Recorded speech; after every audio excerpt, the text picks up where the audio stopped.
नमस्कार, मैं हूं डॉक्टर पार्थ और आज हम फिर से एक नए टॉपिक को लेकर के आए हैं। जैसा कि आप जान रहे हैं कि अभी हम पिछले कई वीडियो से बंगाल को पढ़ते हुए आ रहे हैं और आज बंगाल का भाग 12 है और आज भी हम बंगाल के भाग 12 में भी मीर कासिम को लेकर के आए हैं। पिछले वीडियो भी हम लोगों का मीर कासिम पर ही था और ये वीडियो भी हम लोगों का मीर कासिम पर ही है। मीर कासिम अगर देखा जाए तो भले ही कूटनीति से नवाब बना हो बंगाल का, लेकिन मीर कासिम एक योग्य व्यक्ति था। उसे शासन का ज्ञान था, उसे ये पता था कि कब कहाँ क्या बोलना है, कब कहाँ क्या करना है और किससे किस परिस्थिति में सहायता लेनी, और कहीं न कहीं वो बंगाल के लिए फायदेमंद था।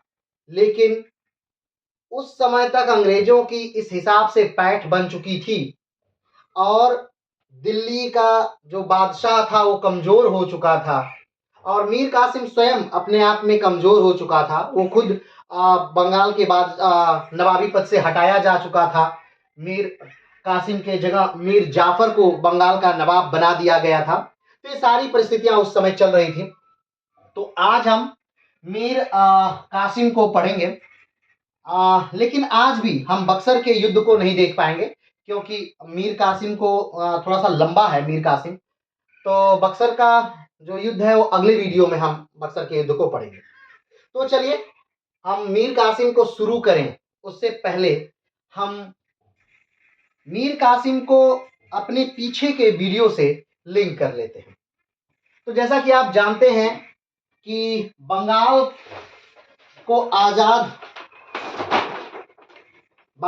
आजाद जब होता है उस समय और बंगाल का जो नवाब बनता है बंगाल को आजाद करके, वो था मुर्शीद कुली खान। हम बहुत पीछे से चीजों को नहीं लिंक करेंगे, हम लिंक करेंगे 1757 के प्लासी के युद्ध से। लेकिन फिर भी एक बार बंगाल के नवाबों को हम देख लें कि किस प्रकार से मीर कासिम यहाँ का नवाब बनता है। चलिए तो शुरू करते हैं मुर्शीद कुली खान से। मुर्शीद कुली खान 1717 में बंगाल का नवाब बन जाता है। बंगाल के बारे में आप जानते हैं कि बंगाल उस समय भारत का सबसे ज्यादा उपजाऊ क्षेत्र था। बंगाल भारत का सबसे ज्यादा धनवान प्रांत था। बंगाल में भारत के सबसे ज्यादा अमीर लोग रहते थे और एक समय ऐसा भी था कि बंगाल की भूमि दिल्ली के बादशाह की भूमि से कहीं ज्यादा थी। लेकिन बंगाल ने कभी भी दिल्ली के बादशाह से या फिर दिल्ली से ये नहीं कहा कि मैं दिल्ली से अलग हूं। हाँ, वो स्वतंत्र रहा, लेकिन वो नजराने भेजता रहा, वो लगान देता रहा, वो कर दिल्ली को देता रहा और जरूरत पड़ने पर सैनिक सहायता भी दिल्ली की करता रहा। तो मुर्शीद कुली खान ने एक तरह से नासिरी वंश की स्थापना की और मुर्शीद कुली खान एक योग्य व्यक्ति था, लेकिन मुर्शीद कुली खान का कोई पुत्र नहीं था। इसलिए मुर्शीद कुली खान का जो दामाद है वो शासन सत्ता में करता है। मुर्शीद कुली खान 1727 में मर जाता है और उसकी मृत्यु के बाद शुजाउद्दीन 1727 में गद्दी पर बैठता है। शुजाउद्दीन कुछ खास नहीं करता है और शुजाउद्दीन की मृत्यु भी 1739 में हो जाती है।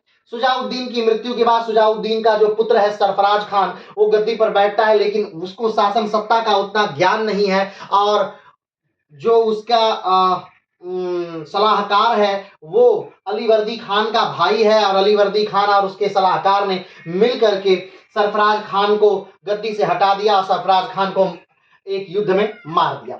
चलिए आगे बढ़ते हैं। सरफराज खान की मृत्यु हो जाती है 1740 में और उसके बाद अलीवर्दी खान गद्दी पर बैठता है। अलीवर्दी खान 1740 में गद्दी पर बैठता है और 1740 से लेकर के 1756 तक वो बंगाल का नवाब रहता है। अलीवर्दी खान के समय जो सबसे बड़ी समस्या बंगाल में आती है वो दो प्रकार की समस्याएं हैं। एक तो यूरोपियों को नियंत्रित करने की और दूसरी जो है मराठों को नियंत्रित करने की। लगभग इस 10 साल लगातार इसके शासनकाल में, अलीवर्दी खान के शासनकाल में लगातार मराठे आक्रमण करते हैं और उस आक्रमण से अलीवर्दी खान इतना परेशान होता है कि परेशान होकर ये उड़ीसा की दीवानी और 12 लाख रुपए सलीना मराठों को देना स्वीकार करता है और इसके बाद मराठों का जो आक्रमण है, जो गर्दियों का आक्रमण है, वो रुकता है।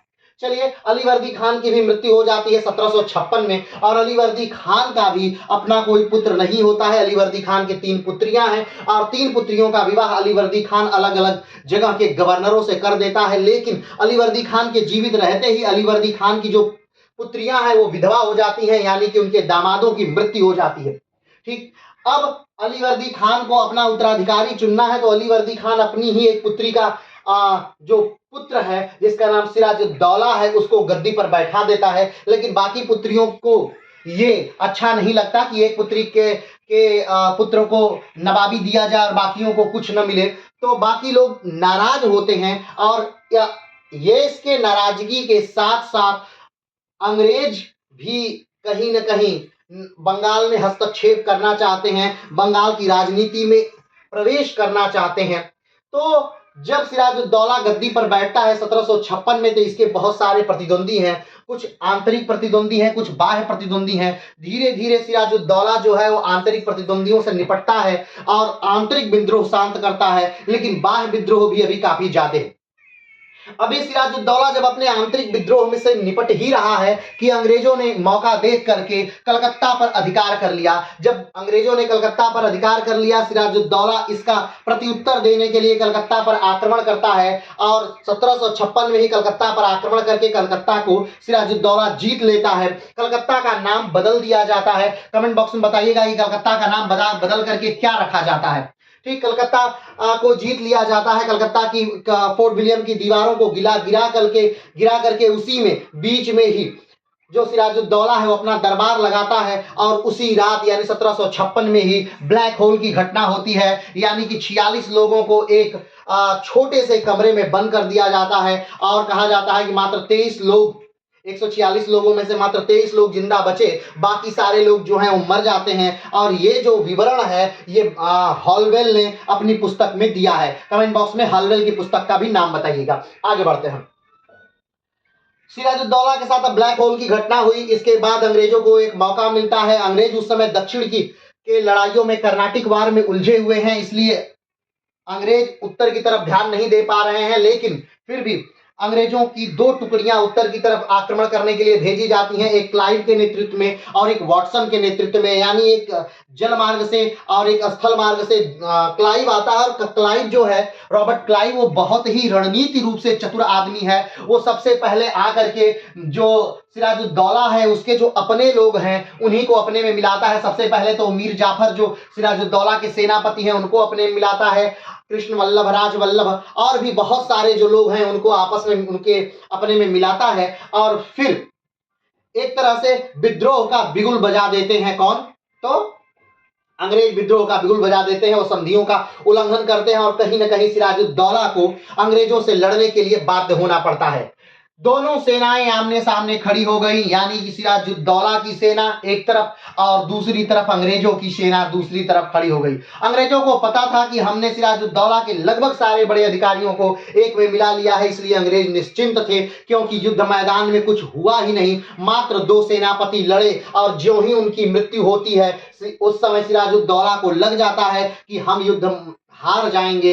और उसके बाद सिराजुद्दौला जो है वो अपनी पत्नी को ऊंट पर बैठा करके प्लासी के मैदान से भाग करके आ जाता है अपनी राजधानी क्षेत्र में।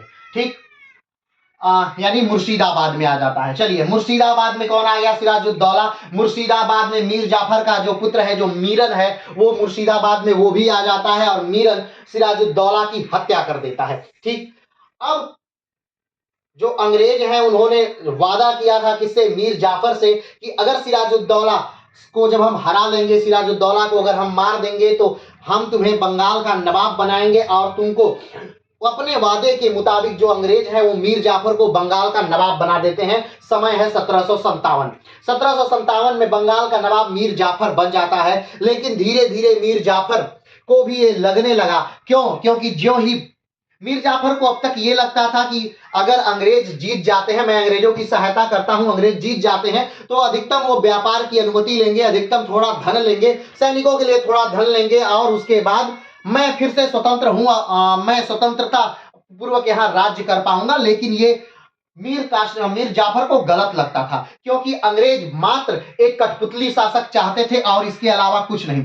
अंग्रेज मात्र एक दुधारू गाय के तौर पर जो है बंगाल को इस्तेमाल करना चाहते थे और कुछ नहीं।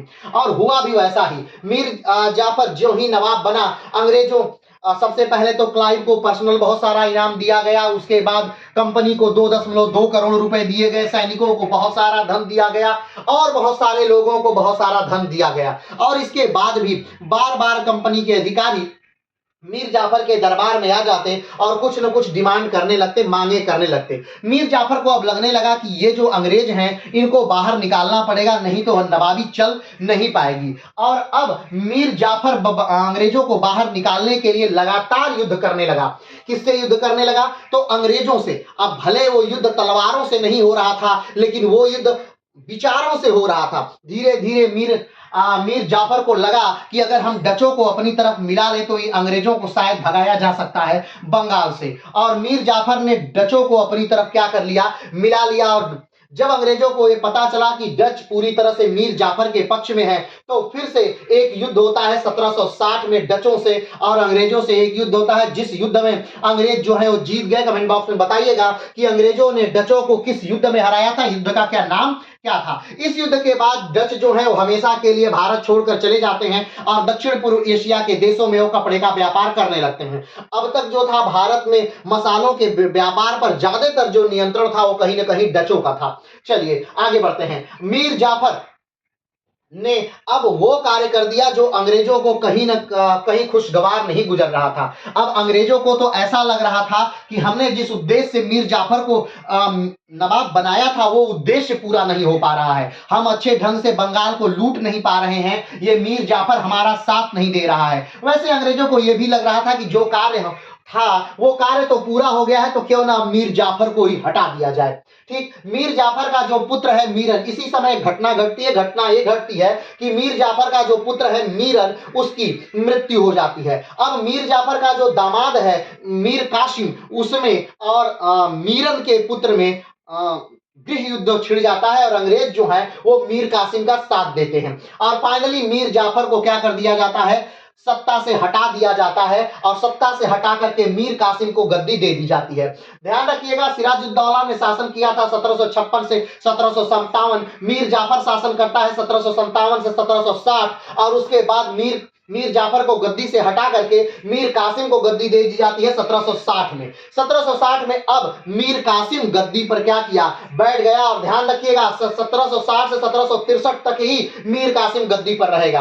क्यों? क्योंकि मीर कासिम गद्दी पर बैठते ही अंग्रेजों के भलाई के हित के लिए कोई कार्य नहीं करता है। हाँ, ये बात अलग है कि गद्दी पर बैठने से पहले मीर जाफर गद्दी पर बैठने से पहले ही कई संधियां करता है अंग्रेजों के साथ और उन संधियों के फलस्वरूप बहुत सारी चीजें वो अंग्रेजों को दे देता है। उन संधियां करने के बाद ही जो मीर कासिम है, मीर कासिम को क्या दी जाती है? बंगाल की नवाबी दी जाती है मीर कासिम को। अंग्रेजों को लगता है कि चलिए मीर जाफर को हटा दिया हमने और एक नया कठपुतली मीर कासिम को अपने सत्ता में बैठा लिया। लेकिन अंग्रेजों को एक गलत लगता था। जो मीर कासिम है वो मीर जाफर से कहीं ज्यादा योग्य था और कहीं ज्यादा तेज था। मीर कासिम जो सबसे पहला कार्य करता है वो अपनी राजधानी मुर्शिदाबाद से बदल देता है और मुर्शिदाबाद से सीधे वो मुंगेर लेकर आता है। हमने बताया कि मुर्शिदाबाद से जो पहले बंगाल की राजधानी ढाका हुआ करती थी और ढाका से पहले बंगाल की राजधानी राजमहल हुआ करती थी। तो पहले राजमहल थी बंगाल की राजधानी, फिर उसके बाद ढाका आई बंगाल की राजधानी, फिर मुर्शिदाबाद आई बंगाल की राजधानी और अब इसके बाद मुंगेर आ जाती है। कहां? बंगाल की राजधानी। और मुंगेर बंगाल की राजधानी लेकर कौन आता है? तो मीर कासिम आकर लेकर आता है। मुंगेर लेकर आने का मीर कासिम का एक मुख्य उद्देश्य यह था कि यहां पर अंग्रेजों का नियंत्रण कम रहेगा। किस चीज पर अंग्रेजों का नियंत्रण कम रहेगा? उसकी चीजों पर। वो क्या कर रहा है? ये चीजों पर। और बार बार अंग्रेज यहां पर नहीं आ पाएंगे, इस बात पर भी, यानी मीर कासिम पर यहां दबाव कम रहेगा। मीर कासिम ने बहुत सारे कार्य किए, बहुत सारे बदलाव किए। बंगाल की अर्थव्यवस्था को मजबूत करने के लिए उसने बहुत सारी चीजें की। सबसे पहले तो मीर कासिम ने जो किया वो ये किया कि अच्छे अच्छे जो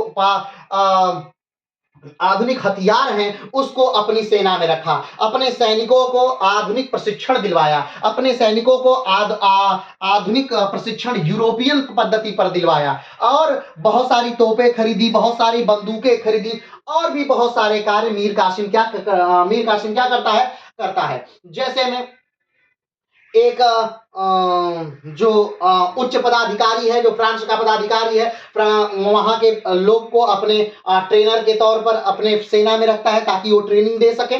ठीक, तो ये प्रमुख कार्य थे। जो बकाया राशियां थी अधिकारियों पर, बंगाल के अधिकारियों पर, उनको वसूलता है ताकि बंगाल की अर्थव्यवस्था मजबूत हो सके। नए नए करों को लगाता है बंगाल में ताकि बंगाल की अर्थव्यवस्था मजबूत हो सके और जो पुराने कर हैं उनकी राशि बढ़ा देता है ताकि बंगाल और मजबूत हो सके। तो इस हिसाब से वो कहीं ना कहीं अपने आप को ताकत कर रहा है, बंगाल को ताकत कर रहा है। तो आज हम इसी मीर कासिम के बारे में पढ़ने वाले हैं जिसका शासनकाल 1760 से 1763 रहा। 1763 में जब मीर कासिम पटना हत्याकांड करके भाग जाता है, कहां, अवध में, और अवध में आकर शरण लेता है और अवध से और कहीं न कहीं दिल्ली के बादशाह से सहायता मांगता है। किसके लिए? ताकि आइए हम मिल करके अंग्रेजों को हरा दें। तो उस समय फिर से अंग्रेजों ने यानी 1763 में मीर कासिम के जगह मीर जाफर को बंगाल का नवाब बना दिया। अंग्रेजों को लगा कि ये मीर कासिम तो ज्यादा बुरा है, मीर जाफर पहले वाला ही ज्यादा ठीक था। तो फिर 1763 से लेकर 1765 यानी अपनी मृत्यु तक मीर जाफर क्या रहा? बंगाल का नवाब रहा। तो अभी हम इस मीर जाफर पे नहीं आते हैं, इस मीर जाफर के द्वितीय कार्यकाल पर नहीं आते हैं। अभी हम बात कर रहे हैं मीर कासिम के प्रथम कार्यकाल पर, यानी मीर कासिम का एक ही कार्यकाल ही रहा है, प्रथम कार्यकाल मीर कासिम का 1760 से 1763। तो चलिए शुरू करते हैं हम मीर कासिम को। चलिए आज हम बात कर रहे हैं मुंगेर की संधि। 1762 विंसीटाट और कासिम के बीच एक संधि हुई थी, मुंगेर की संधि। हमने बताया था कि क्लाइव 1760 में चला गया इंग्लैंड से, इंग्लैंड चला गया क्लाइव, रॉबर्ट क्लाइव 1760 में बंगाल से इंग्लैंड चला गया। हमने पिछले वीडियो में यह भी बताया था कि क्लाइव जो था वो यहां से इतना धनवान होके गया था कि इंग्लैंड जब वो पहुंचा तो इंग्लैंड के सबसे अमीर आदमियों में से उसका एक नाम था। वो इंग्लैंड में मेंबर ऑफ पार्लियामेंट बना और पार्लियामेंट में महाभियोग भी उस पर चला कि इतना धन आपके पास कहां से आया। ठीक, तो ये सारी घटनाएं वहां पर होती हैं।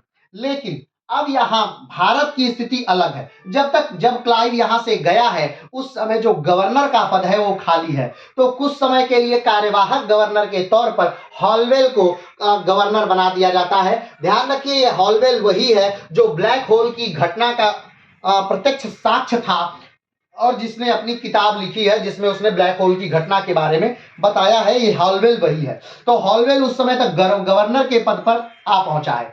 अब हॉलवेल सोच रहा है कि क्यों न ये जो मीर जाफर है उसको पद से हटा दिया जाए और उसके जगह पर किसी और को बंगाल का नवाब बना दिया जाए। अब ये विचार हो ही रहे हैं कि तब तक वहां से नया गवर्नर आ जाता है, यानी बंगाल इंग्लैंड से कंपनी नया गवर्नर भेज देती है और उस गवर्नर का नाम है विंसीटॉट। ठीक, अब जब कासिम बंगाल का नवाब बन गया है, मीर कासिम बंगाल का नवाब बन गया है, कब? 1760 में। तो मीर कासिम कुछ बातें करना चाहता है, किससे? अंग्रेजों से। तो अंग्रेजों के जो गवर्नर है विंसीटॉट, उनके साथ मीर कासिम एक समझौता करता है जिसे मुंगेर की संधि के नाम से जाना जाता है। और मुंगेर की संधि कब हो रही है? तो 1762 में मुंगेर की संधि हो रही है। ठीक, मुंगेर की संधि का जो मुख्य विषय था, मुख्य प्रश्न था, जिस बात पर मीर कासिम बात करना चाहता था, वो बात ये थी कि वो विंसीटॉट से कहना चाहता था कि आप लोग थोड़ा भी कर नहीं देते, चुंगी नहीं देते। आपके जो व्यापारिक माल है वो आते हैं और धड़ल्ले से मार्केट में बेचे जाते हैं या खरीदते हैं, आप उस पर कोई चुंगी नहीं देते, तो आप उस पर कर देंगे, भले ही आप थोड़ा दें लेकिन आप उस पर कर देंगे। ये मुख्य बात थी मुंगेर की संधि को लेकर के। लेकिन ये बात विंसीटॉट ये निर्णय स्वतः से नहीं ले सकता था, कहने के लिए वो गवर्नर था, लेकिन ये बात तय कौन करेगा? ये बात तय करेगी कंपनी। जब ये बात विंसीटॉट कहता है कि ठीक है मैं कंपनी से पूछकर आपको बताऊंगा या मैं बाद में आपको बताऊंगा, कासिम उसके लिए तैयार है। लेकिन जब बाद में जवाब आता है किसका? विंसीटॉट का। विंसीटॉट जब बताता है मीर कासिम को तो विंसीटॉट कहता है कि नहीं, ये जो कर है वो हम नहीं देंगे। हमने ये लड़ाइयाँ लड़ी, हमने वो लड़ाइयाँ लड़ी और हमने लड़ाइयाँ लड़कर पहले मीर जाफर और उस मीर जाफर को हटाकर आप तुमको हमने नवाब बनाया है। और तुमको नवाब हमने इसलिए नहीं बनाया कि हमको कर देना पड़े, तो हम कर नहीं देंगे। ध्यान रखिएगा, ये जवाब तुरंत विंसीटाट ने नहीं दिया था, बल्कि कुछ समय बाद विंसीटाट ने यह जवाब दिया था। ठीक, अब जब ये बात किसको पता चलती है, मीर कासिम को पता चलती है कि ये अंग्रेज कर देने वाले नहीं हैं, तब अब मीर कासिम को बुरा लगता है कि बंगाल जो है वो मेरा है। बंगाल किसका है? मेरा है। ये किसी भी तरह से इन व्यापारियों का नहीं है जो यहां से सैकड़ों किलोमीटर दूर रहते हैं और ये आकर के मेरे देश में मुझे बताएंगे कि मैं दूंगा या नहीं दूंगा, और तुम कौन होते हो मेरे देश में मेरी भूमि पर मुझको नवाब बनाने वाले, तुम कौन होते हो। और ये बातें सोचकर मीर कासिम को बहुत बुरा लगता है और मीर कासिम कहीं ना कहीं एक निर्णय लेता है। मीर कासिम ने सारा जो व्यापारिक मंडल था उन सारे व्यापारियों का ऋण क्या कर दिया? माफ कर दिया। यानी अब किसी भी व्यापारी को कोई भी कर नहीं देना था। अब इससे घाटा क्या था? घाटा एक प्रकार का था, ध्यान से समझिएगा। जैसे कि अब 10 रुपए मान लीजिए चुंगी देना है, तो कोई भी व्यापारी राज्य को 10 रुपए की चुंगी नहीं देता था। वो अंग्रेजों के पास आता था, एक दस्तखत जारी करवाता था, अंग्रेज कह देते थे कि ये जो व्यापार का सामान है ये मेरा है, और वो चुंगी फ्री हो जाता था, यानी उस पर कोई कर नहीं लगता था, वो सामान एंटर कर जाता था। लेकिन वो व्यापारी अंग्रेजों को 5 रुपए देता था। अब व्यापारी का फायदा हो गया क्योंकि उसको राज्य को देना था 10 रुपए, अंग्रेजों का फायदा हो गया कि उन्हें 5 रुपए एक्स्ट्रा मिल गए, लेकिन राज्य का तो घाटा हुआ। राज्य का क्या हुआ? घाटा हुआ। लेकिन जब मीर कासिम ने पूरी तरह से सबको स्वतंत्र कर दिया, तो इसमें अंग्रेजों का घाटा हो गया। अंग्रेजों को जो 5 रुपए मिलते थे, यानी जो घूस मिलता था व्यापारियों के द्वारा, वो मिलना क्या हो गया? बंद हो गया। और अभी तक अंग्रेज पूरी तरह से स्वतंत्र थे, उनका प्रतिद्वंदी कोई व्यापारी उनका प्रतिद्वंदी नहीं था, लेकिन अब उनकी व्यापार में क्या होने लगी? टक्कर होने लगी, व्यापार में कांटे की टक्कर होने लगी। इससे अंग्रेज बहुत नाराज हुए और अंग्रेजों को लगा कि हमारे मूल अधिकारों का हनन हो रहा है। अब इसके बाद का जो प्रोपोगेंडा बनता है और जो हराने की बात होती है, फिर से एक युद्ध का नजरिया बनता है और फिर से अंग्रेज एक प्लान करके मीर कासिम पर आक्रमण करते हैं, उसे हराते हैं और मीर कासिम फिर भाग करके जाता है। इस पूरी कहानी को हम आज के इस लेक्चर में समझेंगे। तो चलिए शुरू करते हैं हम आज का लेक्चर। पहला पॉइंट, मुंगेर की संधि। मुंगेर की संधि कब हुई थी? तो मुंगेर की संधि हुई थी 1762 में। कब हुई थी? 1762 में। 1760 में मीर कासिम बंगाल का नवाब बनाया जाता है मीर जाफर को हटा करके, और 1762 में मुंगेर की संधि होती है। मुंगेर की संधि किसके किसके बीच हो रही है? तो मुंगेर की संधि हो रही है विंसीटाट और कासिम के बीच। किसके किसके बीच हो रही है? विंसीटाट और कासिम के बीच मुंगेर की संधि हो रही है। ठीक, अब अगली बात आती है, अगला पॉइंट। कासिम ने विंसीटाट से व्यापार के बारे में चर्चा किया। कासिम और विंसीटाट के साथ एक समझौता हुआ। क्या समझौता हुआ? मीर कासिम ने विंसीटाट से कहा कि आपको चुंगी देनी होगी, भले ही आप ये चुंगी कम ही क्यों न दे। कासिम ने कहा, मीर कासिम ने क्या कहा विंसीटाट से कि देखिए, सारे व्यापारी, जो भी व्यापारी भारत में व्यापार करते हैं, यहां तक कि भारत के खुद के व्यापारी, बंगाल के खुद के व्यापारी या पुर्तगाली या डच, जो भी लोग भारत में व्यापार करते हैं वो कोई ना कोई कर देते हैं, वो चुंगी देते हैं, तो फिर आप क्यों नहीं देंगे? आप किस हैसियत से बंगाल में चुंगी नहीं देंगे, ये बताइए। विंसीटाट के पास इसका कोई जवाब नहीं था। मीर कासिम ने कहा कि ठीक है, आप कम ही दीजिए, लेकिन आप क्या दीजिए? कर दीजिए, चुंगी दीजिए। कासिम ने चुंगी की राशि 9% रखा, लेकिन विंसीटाट इस पर कोई निर्णय नहीं ले सकते थे, इसलिए उन्होंने यह मामला कलकत्ता काउंसिल में रखा। ठीक, मीर कासिम ने क्या कहा विंसीटाट से कि ठीक है, आप जो चुंगी की रकम है वो कम दीजिए, मात्र 9% दीजिए। आप चुंगी जो है कितना दीजिए? 9% दीजिए, लेकिन आप चुंगी दीजिए।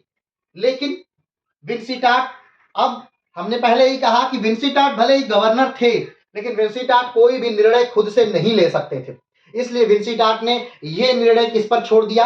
कहा कि ठीक है, मैं आपको ये बात बाद में बताऊंगा, और ये बात जो उनकी कासिम से बात हुई थी, वो सारी बातें उन्होंने कलकत्ता काउंसिल को बताई कि मुझे क्या करना चाहिए। ये अपनी बातों को कलकत्ता काउंसिल के सामने रखते हैं। कौन रखता है? तो मीर कासिम, अरे सॉरी, विंसीटाट। चलिए आगे बढ़ते हैं।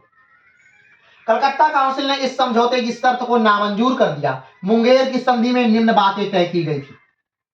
कलकत्ता काउंसिल इस शर्त को नामंजूर कर दी। कौन सी शर्त को? मुंगेर की संधि का एक मूल उद्देश्य था, बाकी तो बहुत सारी बातें मुंगेर की संधि में हुई थी, लेकिन एक जो था वो मूल उद्देश्य था कि अंग्रेज भी कर देंगे, 9% कर देंगे। लेकिन जब ये बात कलकत्ता काउंसिल के पास आई कि अंग्रेज कर देंगे, कलकत्ता काउंसिल ने क्या कर दिया? सिरे से इस बात को खारिज कर दिया। कलकत्ता काउंसिल ने कहा कि नहीं, अंग्रेज कोई भी कर नहीं देंगे। अंग्रेज प्लासी का युद्ध जीते हैं, प्लासी का युद्ध जीतकर मीर जाफर को नवाब बनाए हैं, मीर जाफर को हटाकर मीर कासिम को नवाब बनाए हैं। अब इस मीर कासिम की इतनी मजाल कि वो जिसने उसे नवाब बनाया वो उसी से कर लेगा, तो हम नहीं देंगे। ठीक है, तो बात यहां पर खत्म हो जाती है और कलकत्ता काउंसिल इस बात के लिए मना कर देती है। अब बात आती है कि मुंगेर की संधि में किन किन बातों पर सहमति बनी थी, क्या क्या बातें हुई थी, कौन कौन से शर्तें मुंगेर की संधि में लगे थे, उन पर बातें करते हैं। आइए देखते हैं। पॉइंट नंबर 1, बंगाल से अंतरराष्ट्रीय व्यापार पर परमिट कंपनी देगी। बंगाल से, अब ध्यान दीजिए, देखिए बंगाल पर जो अंतरराष्ट्रीय व्यापार हो रहे हैं, चाहे डचों से व्यापार हो रहे हैं, चाहे पुर्तगालियों से व्यापार हो रहे हैं, या किसी अन्य विदेशी कंपनियों से व्यापार हो रहे हैं, तो परमिट कौन देगा? अंग्रेज देंगे या कंपनी देगी।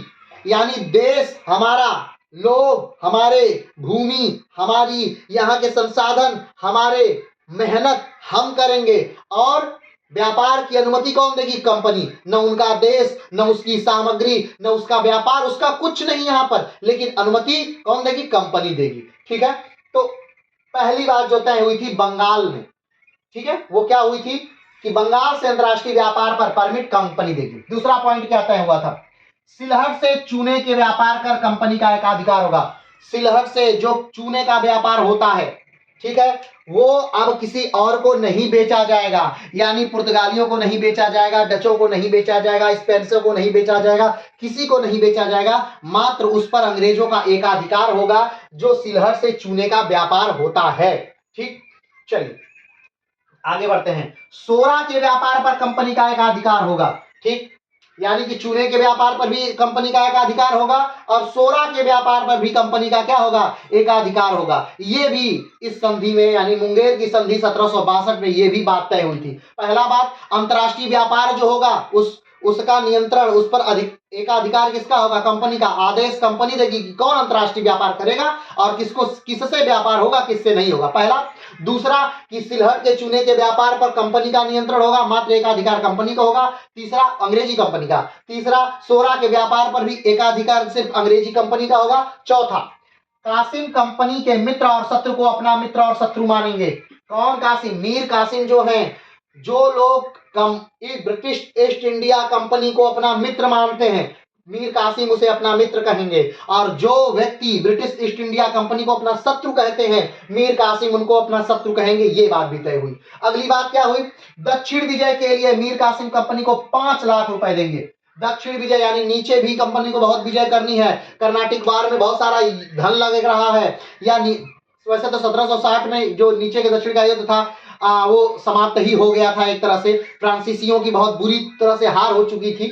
ठीक, लेकिन फिर भी जो दक्षिण का युद्ध होगा, दक्षिण में विजय होगी, अंग्रेज जो करेंगे उसके लिए कौन पैसा देगा? तो मीर कासिम कितना देंगे? 5 लाख रुपए देंगे। अगला, कंपनी मीर कासिम के आंतरिक मामलों में हस्तक्षेप नहीं करेगी। अब देखिए, जो सारे फैसले हैं वो सिर्फ कंपनी के पक्ष वाले हैं, कोई भी बात यहाँ मीर कासिम के पक्ष वाली नहीं है। बस एक बात यहाँ मीर कासिम के पक्ष की आती है कि कंपनी मीर कासिम के आंतरिक मामले में हस्तक्षेप नहीं करेगी, लेकिन ये कभी सही हो ही नहीं सकता, क्योंकि ऐसा हो नहीं सकता कि कंपनी किसी के आंतरिक मामलों में हस्तक्षेप ना करे। कंपनी आंतरिक मामलों में हस्तक्षेप जरूर करेगी। चलिए आगे बढ़ते हैं, अगला पॉइंट देखते हैं।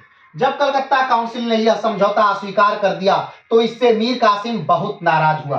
ठीक, विंसीटाट और मीर कासिम के बीच समझौता हुआ 1772 में। इस समझौते का नाम मुंगेर की संधि थी। इस समझौते में ये सारी शर्तें जो अभी हमने बात की वो तय हुई थी। और एक बात और तय हुआ था कि अंग्रेज जो है वो 9% क्या देंगे, कर देंगे। लेकिन जब ये बात कलकत्ता काउंसिल के पास पहुंची तो कलकत्ता काउंसिल ने कहा कि नहीं, इस संधि को हम सिरे से खारिज करते हैं। लेकिन अगर ध्यान से आप देखिए तो इसमें अंग्रेजों का बहुत ज्यादा कुछ बिगड़ नहीं रहा है। इस संधि से कहीं ना कहीं अंग्रेजों का बहुत ज्यादा बन ही रहा है। सब चीजें अंग्रेजों के पक्ष में ही है। बस एक बात विपक्ष में है कि अंग्रेजों को 9% का क्या देना होगा, कर देना होगा। इससे अंग्रेज दुखी हो जा रहे हैं और कलकत्ता काउंसिल मुंगेर की संधि जो 1762 में विंसीटा और कासिम के बीच होती है उसे नामंजूर कर देती है, इसे खारिज कर देती है। अब जब ये संधि खारिज हो गई तो मीर कासिम को बहुत बुरा लगा। मीर कासिम ये सोचता है कि बंगाल का नवाब मैं हूं,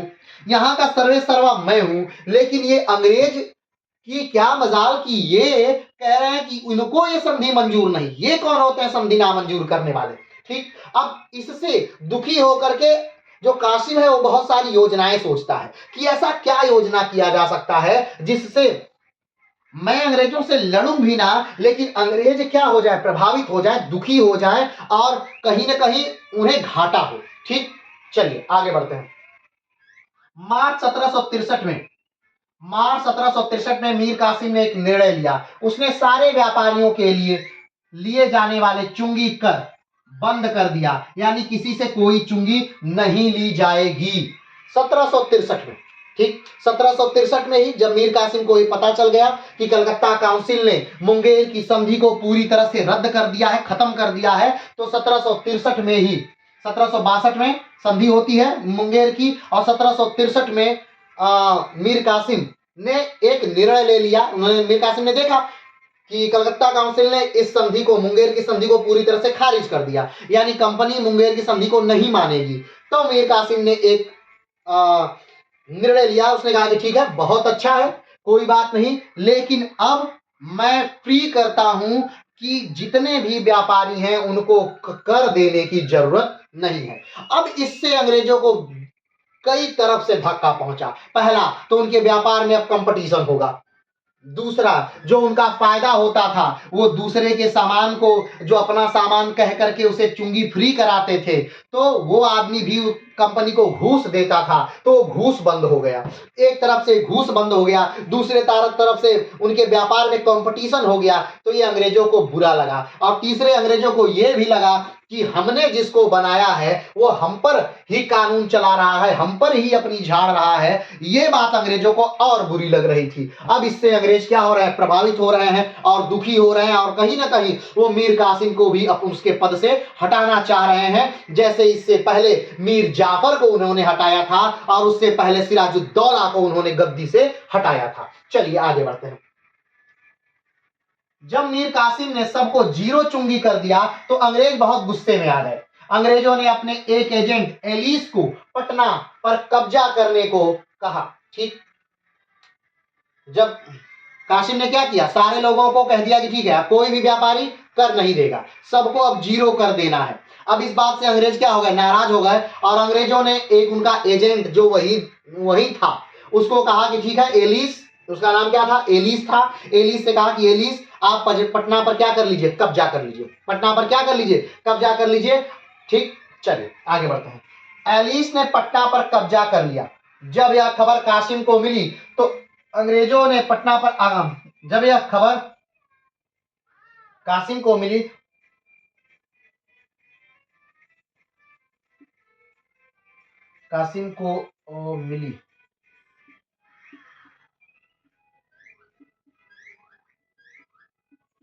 तो कासिम ने पटना पर आक्रमण कर कब्जा कर लिया। तब कासिम अपनी सेना लेकर पटना पर आक्रमण करके पटना जीत लेता है और इस युद्ध में कई अंग्रेज भी मारे जाते हैं। ठीक है, अंग्रेजों ने एलिस से कहा, एलिस उसी पटना में था, एलिस से कहा, जो उनका एजेंट था, एलिस से कहा कि एलिस, ये जो आदमी है इसको सबक सिखाना है मीर कासिम, तो आप अपनी सेना लेकर के पटना जाइए और पटना को पर आक्रमण करिए, पटना को जीत लीजिए। एलिस अपनी सेना लेकर पटना पर आक्रमण करता है और पटना को क्या कर लेता है, जीत लेता है। अब मुंगेर में बैठे जब मीर कासिम को पता चलता है कि पटना को जीत लिया अंग्रेजों ने, तो मीर कासिम अपनी सेना लेकर आते हैं और पटना को बड़े आराम से, क्योंकि पटना में बहुत ज्यादा सैनिक नहीं थे, तो पटना को बड़े आराम से क्या कर लेते हैं, जीत लेते हैं। ठीक है, ध्यान रखिएगा। इससे अंग्रेज और नाराज हो जाते हैं। अब स्वाभाविक बात है, एलिस पटना पर आक्रमण किया, पटना को जीत लिया। अब जब अंग्रेजों को पता चला कि पटना जीत लिया गया, अंग्रेज खुश। लेकिन मीर कासिम, हमने पहले ही बताया कि मीर कासिम अच्छे शस्त्रों को खरीद रहा है, बंगाल की अर्थव्यवस्था को मजबूत करने में लगा है, बंगाल के जो सैनिक हैं उन्हें यूरोपीय पद्धति पर ट्रेंड कर रहा है, यूरोपीय हथियार ले रहा है, यूरोपियन प्रशिक्षकों रखा है। तो ऐसे परिस्थिति में कासिम मजबूत है कहीं ना कहीं। तो कासिम क्या करता है, कासिम पटना पर आक्रमण कर देता है, और आक्रमण करता है तो पटना को जीत लेता है। अब स्वाभाविक बात है, जब युद्ध होगा, लड़ाई होगी, तो लोग मारे जाएंगे, और इसमें ज्यादा अंग्रेज क्या होते हैं, मारे जाते हैं, या कुछ अंग्रेज मारे जाते हैं। ठीक है, इससे अंग्रेज और नाराज हो जाते हैं, और जेम्स डाउन के नेतृत्व में एक सेना पटना को आजाद करने के लिए भेज दी जाती है। ठीक है, अंग्रेज इससे क्या हो गए, और नाराज हो गए कि भाई ये मीर कासिम ने तो बहुत हद कर दी, ये हमारे आदमी को हरा दिया, एलिस को हरा दिया। तो उन्होंने जेम्स डाउन के नेतृत्व में, जो एक सेना नायक है जेम्स डाउन, उनके नेतृत्व में एक सेना पटना को आजाद कराने के लिए क्या कर दी, भेज दी। जेम्स डाउन अपनी सेना लेकर मुर्शिदाबाद पर आक्रमण के लिए बढ़ता है। वो मुर्शिदाबाद की तरफ जा रहा है। कौन, जेम्स डाउन। ठीक, और मीर कासिम मुंगेर से अपनी सेना लेकर निकलता है। राजधानी कहां है अब, मुंगेर। मीर कासिम मुंगेर से अपनी सेना लेकर आ रहा है, और जेम्स डाउन अपनी सेना लेकर मुर्शिदाबाद पर जा रहा है, क्योंकि मुर्शिदाबाद राजधानी रही है। तो अगर मुर्शिदाबाद को जीत लेगा तो कहीं ना कहीं पटना को जीतना आसान हो जाएगा। तो मुर्शिदाबाद पर आक्रमण के लिए जा रहा है जेम्स डाउन। कई जगहों पर मीर कासिम और एडम्स, ठीक है, जेम्स एडम के बीच युद्ध हुए। मीर कासिम युद्ध में जीता भी, लेकिन बाद में सारे युद्धों में कासिम पराजित होता है। अब जेम्स डाउन जो है, कई जगहों पर मीर कासिम और एडम के बीच, जेम्स डाउन या जेम्स एडम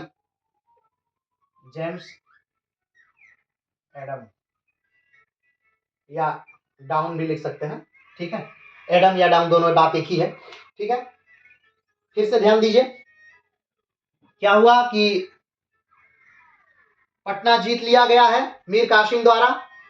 एलिस जो हैं, अंग्रेजों के जो एजेंट हैं, वो हार गए हैं। अब अंग्रेज इस बात से और दुखी हो गए हैं, और अंग्रेजों ने जेम्स डाउन के नेतृत्व में एक और सेना पटना को आजाद कराने के लिए भेज देते हैं। जेम्स डाउन जो है, वो सेना का नेतृत्व करते हुए मुर्शिदाबाद पर आक्रमण कर देते हैं। और दूसरी तरफ मुंगेर से, चूंकि राजधानी अब मुर्शिदाबाद नहीं मुंगेर है, मुंगेर से मीर कासिम अपनी सेना लेकर आता है। अब कई जगहों पर जेम्स डाउन और मीर कासिम लड़ते हैं। कई जगहों पर शुरू में मीर कासिम जीतता है, लेकिन बाद में धीरे धीरे जब युद्ध बढ़ने लगता है, तब मीर कासिम हारने लगता है, और कई जगहों पर लगातार उसकी हार होती है। तो आइए देख लेते हैं कहां कहां हार हो रही है। 9 जुलाई 1763 में मीर कासिम कोटवा में एडम से हार गया।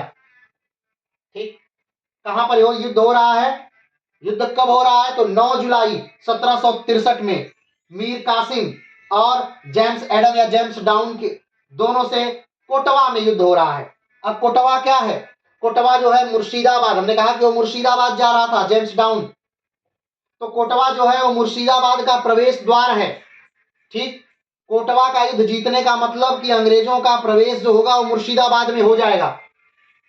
तो अंग्रेज कोटवा का युद्ध जो 9 जुलाई 1763 में हो रहा है, कोटवा का युद्ध, अंग्रेज उसे क्या कर लेते हैं, जीत जाते हैं, और मीर कासिम इस युद्ध को क्या करता है, हार जाता है। ठीक, ये बड़ी लड़ाइयां हैं। ये वो लड़ाइयां हैं जिसने कहीं ना कहीं मीर कासिम को बैकफुट पर ला दिया, उसे पीछे की तरफ ढकेल दिया। इन लड़ाइयों में मीर कासिम का बड़ा नुकसान हुआ। ठीक, आगे प्रवेश द्वार माना जाता है। आगे बढ़ते हैं। 2 अगस्त, अब 2 जुलाई 1763 के कोटवा के युद्ध में मीर कासिम हार चुके हैं। ठीक, अगला 2 अगस्त 1763 में मुर्शिदाबाद के गिरिया में भी मीर कासिम की हार हो जाती है। अब स्वाभाविक बात है कि अगर कोटवा जो मुर्शिदाबाद का प्रवेश द्वार माना जाता है, अगर उसमें मीर कासिम हार गए तो अंग्रेज मुर्शिदाबाद में प्रवेश कर ही जाएंगे। तो स्वाभाविक बात है अंग्रेज मुर्शिदाबाद में प्रवेश करते हैं और मुर्शिदाबाद में फिर गिरिया में एक युद्ध होता है। किसके किसके बीच? तो अंग्रेजों के बीच और मीर कासिम के बीच। कब युद्ध होता है? तो 2 अगस्त 1763 में गिरिया में युद्ध हो रहा है मीर कासिम और अंग्रेजों के बीच, जेम्स टाउन के बीच, जिसमें मीर कासिम हार जा रहा है, जेम्स टाउन जीत जा रहे हैं। आगे बढ़ते हैं। तीसरा युद्ध, लगातार ये युद्ध हो रहे हैं, एक एक महीने के गैप पर बस युद्ध होता जा रहा है। 4 से 5 सितंबर 1763 में राजमहल के उदयन नाला में मीर कासिम फिर हार जाता है। ध्यान दीजिए, पहला युद्ध जो मीर कासिम हार रहा है वो हार रहा है कोटवा में, मुर्शिदाबाद जो पहले राजधानी थी उसके प्रवेश द्वार पे। दूसरा हार रहा है मुर्शिदाबाद में, मुर्शिदाबाद के गिरिया में।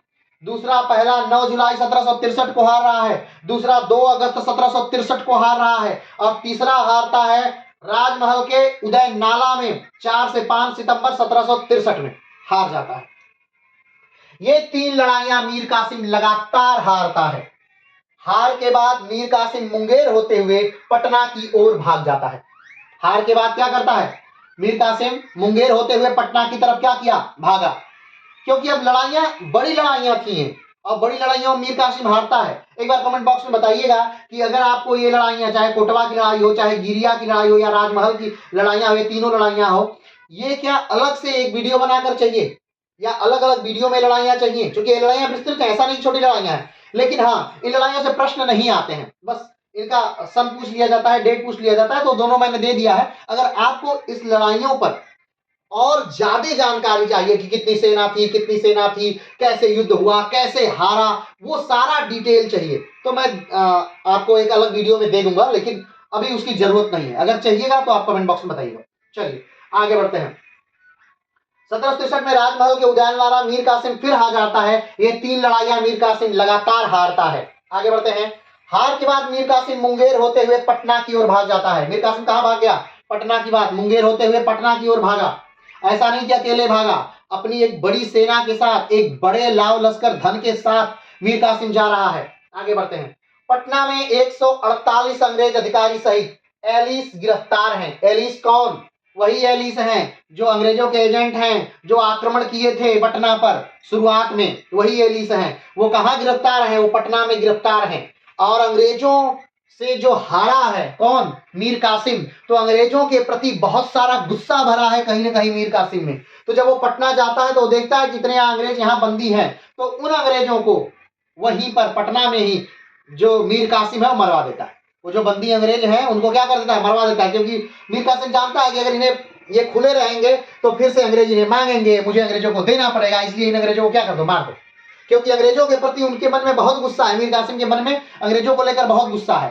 तो इस एलिस सहित सारे अंग्रेजों को, यानी 148 अंग्रेजों को क्या कर दिया जाता है? मार दिया जाता है। ध्यान रखिएगा, इसी घटना को, यानी 148 अंग्रेजों को जो मारा गया, यही पटना हत्याकांड के नाम से जाना जाता है। और पटना हत्याकांड के समय बंगाल का नवाब कौन है? तो मीर कासिम है। और कौन पटना हत्याकांड को अंजाम दे रहा है? तो मीर कासिम दे रहा है। ठीक है, चलिए आगे बढ़ते हैं। तो और ध्यान रखिएगा, ब्लैक होल की घटना में 146 लोग थे जो मारे गए थे, और पटना हत्याकांड में 148 लोग थे जो मारे गए थे। ब्लैक होल की घटना में और पटना हत्याकांड की घटना में एक मुख्य अंतर यह था कि ब्लैक होल की घटना अनजाने में हुई एक घटना थी। ठीक है, जानबूझ के किसी के द्वारा वो घटना को अंजाम नहीं दिया गया था। लेकिन पटना हत्याकांड जो था वो जानबूझ के अंजाम दिया गया एक घटना था। ठीक है, अब ध्यान दीजिए, जिस प्रकार से ब्लैक होल की घटना को अंग्रेजों ने खूब बढ़ा चढ़ा कर पेश किया और ब्लैक होल की घटना के बाद अंग्रेजों को यह अधिकार मिल गया कि वो सिराजुद्दौला को मार सकें, और अंग्रेजों ने कहीं न कहीं एक साजिश के तहत सिराजुद्दौला को मार ही दिया और बंगाल की पूरी शासन व्यवस्था को अपने हाथों में कंट्रोल कर लिया। उसी प्रकार जब उन्हें फिर से एक नया ट्रिक मिल गया, ट्रिक यानी कि यहां पर भी जो मीर कासिम है वो अंग्रेजों 148 अंग्रेजों को मार दे रहे हैं, तो अंग्रेजों को फिर से मीर कासिम को मारने का भी क्या मिल जाता है, एक मुद्दा मिल जाता है। और इस पटना हत्याकांड को भी ब्रिटेन में बहुत बढ़ा चढ़ाकर, हर जगहों पर बहुत बढ़ा चढ़ाकर क्या किया जाता है, प्रस्तुत किया जाता है। और इसके बाद फिर अंग्रेजों को एक और मुद्दा मिल गया मीर कासिम को मारने का, मीर कासिम को सत्ता से हटाने का। ठीक है, चलिए आगे बढ़ते हैं। मीर कासिम ने हरा दिया, मीर कासिम ने 148 कैदियों को मार डाला। यही अंग्रेज सिपाहियों की हत्या पटना हत्याकांड के रूप में जाना जाता है। अंग्रेजों को फिर से नवाब से बदला लेने का मुद्दा मिल गया और अंग्रेजों ने इस पटना हत्याकांड को बढ़ा चढ़ाकर बताना प्रारंभ किया, जैसा हमने बताया कर दिया। जैसे अंग्रेजों ने प्लासी से पहले ब्लैक होल की घटना को प्रस्तुत किया था। ब्लैक होल की घटना बताइएगा, कितने बाई कितने का कमरा था, कमेंट बॉक्स में बताइएगा। कितने लोग मारे गए थे, कमेंट बॉक्स में बताइएगा। और उस घटना का जिक्र किस व्यक्ति ने किया था और अपनी किताब का नाम, उसकी किताब का नाम क्या था, ये सारी बातें कमेंट बॉक्स में बताइएगा। चलिए आगे बढ़ते हैं। पटना में हत्या करके मीर कासिम पटना से भागता हुआ अवध की तरफ चला गया। अवध का क्षेत्र यानी लखनऊ वाला क्षेत्र, यानी गोंडा बहराइच वाला, बलरामपुर वाला क्षेत्र, यानी कि ये जो पूरा क्षेत्र है, ठीक है, ये अवध का क्षेत्र कहा जाता है। ठीक, अवध की तरफ क्यों आ रहा है, क्योंकि अवध उस समय एक शक्तिशाली कहीं न कहीं राज्य है। हमने बताया था कि जब उत्तराधिकार वाले राज्यों का बंगाल से जन्म हुआ तो कुल तीन उत्तराधिकार वाले राज्य जन्मे थे। एक बंगाल जन्मा था, दूसरा अवध जन्मा था और तीसरा हैदराबाद जन्मा था। तो बंगाल के पास वाला जो इलाका है वो कहीं ना कहीं अवध वाला इलाका है। ठीक, वो अवध वाला इलाका जो ताकतवर है। ठीक, उस समय ध्यान रखिएगा, हमने कहा कि भारत के बादशाह यानी मुगल बादशाह के पास उतनी ताकत नहीं थी जितनी ताकत नवाबों के पास थी, यानी बंगाल के नवाब के पास थी या अवध के नवाब के पास थी। उतनी ताकत भारत के बादशाह यानी मुगल बादशाह के पास भी नहीं थी। तो इसलिए ये भागता हुआ कहां आया, अवध की तरफ चल दिया। कौन, मीर कासिम। क्यों, क्योंकि अब इसे सहायता चाहिए थी एक ऐसे व्यक्ति की, एक ऐसे राज्य की जो अंग्रेजों के खिलाफ इसकी क्या कर सके, मदद कर सके और कहीं ना कहीं अंग्रेजों की हार से उसको भी फायदा हो। चलिए, तो पटना में हत्या करके मीर कासिम पटना से भागता हुआ अवध की तरफ चला गया। आगे बात करते हैं। मीर कासिम के पटना से भागने के कारण अवध की नवाबी खाली हो गई। ठीक, अब स्वाभाविक बात है, जब 1763 में मीर कासिम क्या किया, पटना हत्याकांड को अंजाम देकर अवध की तरफ भागा, तो अब वो भगोड़ा नवाब हो गया। अंग्रेजों ने घोषित कर दिया कि नवाब भाग गए और नवाब ने हत्याएं की हैं, नवाब बहुत बुरा है, नवाब इस योग्य नहीं है, और ढेरों सारी अफवाहें फैला करके जो बंगाल की नवाबियत है उसे खाली कर दिया, उस पद को खाली कर दिया। और उस पद पर फिर से 1763 में फिर से उसी व्यक्ति को जो 1760 तक, 1757 से 1760 तक बंगाल का नवाब था यानी मीर जाफर, उसी को फिर से बंगाल का नवाब बना दिया। अंग्रेजों ने कहा कि भाई साहब मीर जाफर तुम ही बंगाल के नवाब रहो, क्योंकि तुम मीर कासिम से कहीं ना कहीं बेहतर थे। क्योंकि हमने पहले ही कहा था मीर कासिम बड़े षड्यंत्रों से बंगाल का नवाब बना था, लेकिन मीर कासिम एक योग्य व्यक्ति था। चलिए आगे बढ़ते हैं। अवध की नवाबी खाली हो, मीर कासिम के भागने के कारण, अवध नहीं है ये बंगाल है,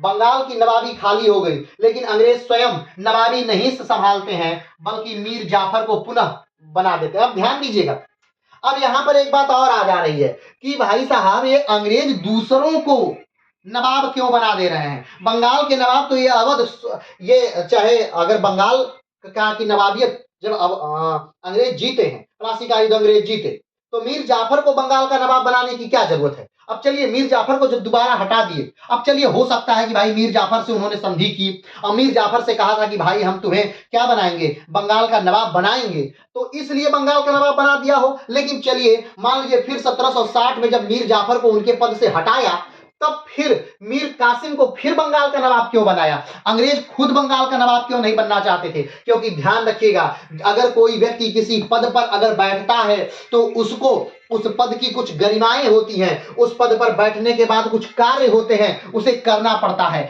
अगर अंग्रेज बंगाल की नवाबियत लेते तो बंगाल के विकास के बारे में भी अंग्रेजों को सोचना पड़ता, बंगाल के कार्यों को भी अंग्रेजों को करना पड़ता, जमींदारों जागीरदारों को भी अंग्रेजों को खुश रखना पड़ता। लेकिन अंग्रेज ऐसा नहीं चाहते थे, वो मात्र व्यापारी बने रहना चाहते थे। वो चाहते थे कि जो शासन सत्ता में है व्यक्ति, वो लोगों की नजर में वो शासन सत्ता में रहे और उससे धन हम लेते रहें, यानी हमारी कोई रिस्पॉन्सिबिलिटी ना हो, हमारे प्रति किसी की कोई जिम्मेदारी ना हो, हम जिम्मेदार ना हो। यानी हमें रोड नहीं बनवाना है, हमें कोई कंस्ट्रक्शन का काम नहीं करना है, हमें व्यापार को नियंत्रित नहीं करना है, हमें कोई कार्य नहीं करना है, हमें मात्र धन लेकर के जो नवाब बना है बार बार उसके पास जाना है, उसे धन ले लेना है और उस धन से हमें अपना विकास करना है, ना कि बंगाल का विकास करना है। ये बात उनके जहन में थी। यही कारण था कि अंग्रेज नवाब नहीं बन रहे थे और बार बार किसी दूसरे व्यक्ति को अंग्रेज नवाब बना रहे थे।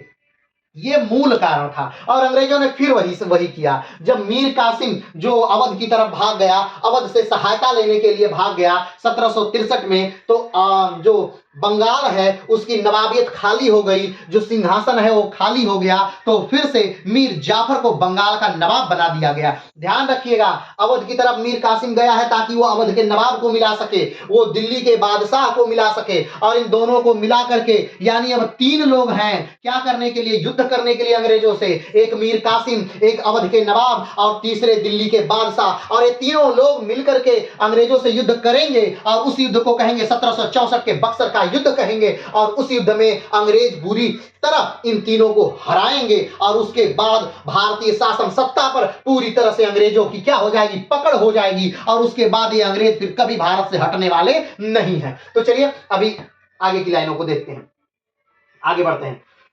पुनः दे दिया, किसको दे दिया?